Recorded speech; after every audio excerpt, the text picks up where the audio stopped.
Why serious composers should not use AI as a creative tool. There is a growing pressure on composers to embrace AI as a creative partner, an insistence that resisting it is nostalgic, elitist, or fearful of progress. This framing is false. Serious composers are not rejecting technology. They are rejecting the misrepresentation of authorship. AI may be useful in processes, but it can never be justified as a tool for creative composition. And the difference matters.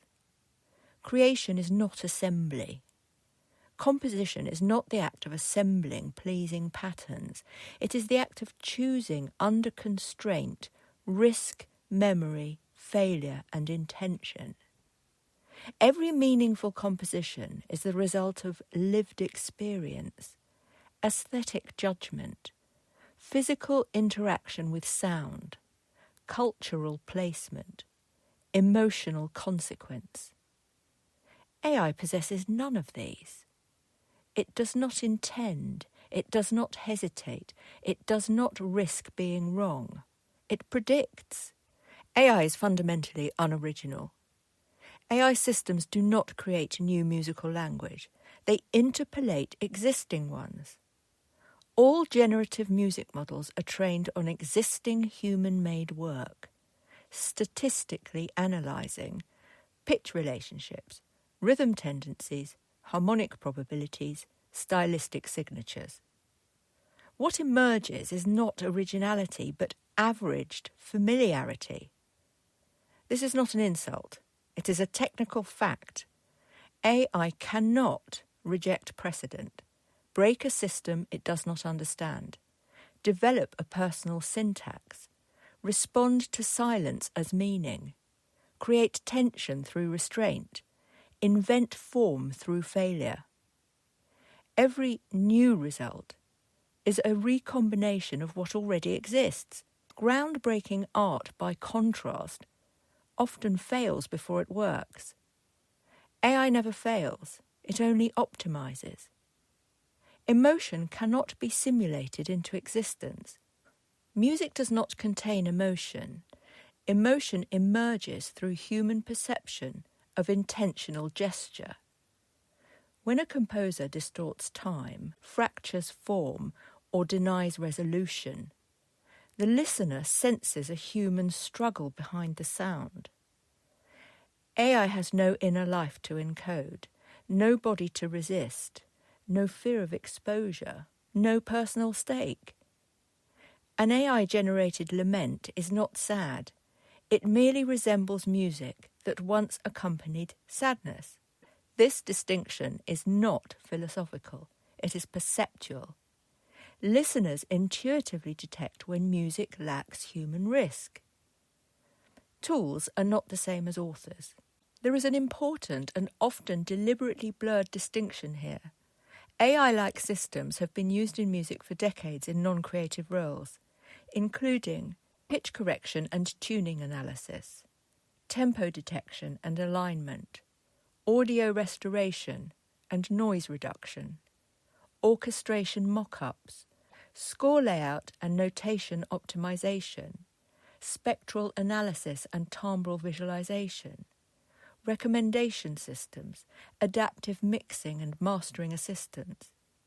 These tools operate after or around human creative decisions.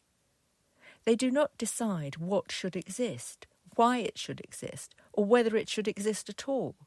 The moment authorship is transferred, the work ceases to be composition and becomes output management. AI collapses aesthetic responsibility. Serious composers are accountable to their influences, their audience, their tradition, their ethical stance, their own failures. AI assumes no responsibility. The work is hollow, cliched, or ethically compromised. The composer cannot point to a model and claim authorship with integrity. Delegating creative decision-making also delegates aesthetic courage.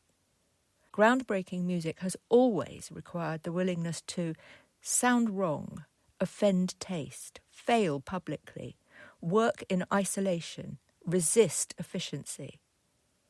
AI is built to remove exactly these pressures. Innovation comes from limit, not scale.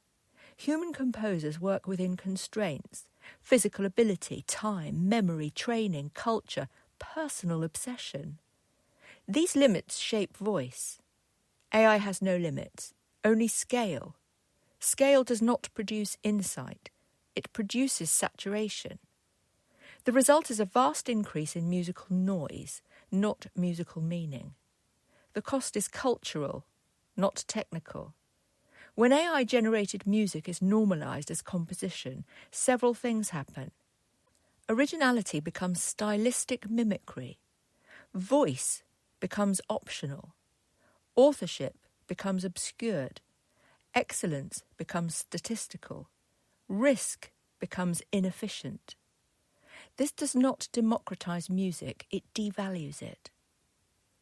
True accessibility comes from education, time, patience, and mentorship, not from the bypassing the act of learning to listen and choose. Conclusion. Process is not creation. Serious composers should not reject AI out of fear, they should reject it out of clarity. AI may assist workflow, analysis, preparation, translation between systems. It must never be allowed to replace intention, judgement, risk, failure, authorship. Because music is not the generation of sound. It is the human act of meaning-making under pressure. Copyright 2025, Sarnia de la Maré, The Continuum Approach.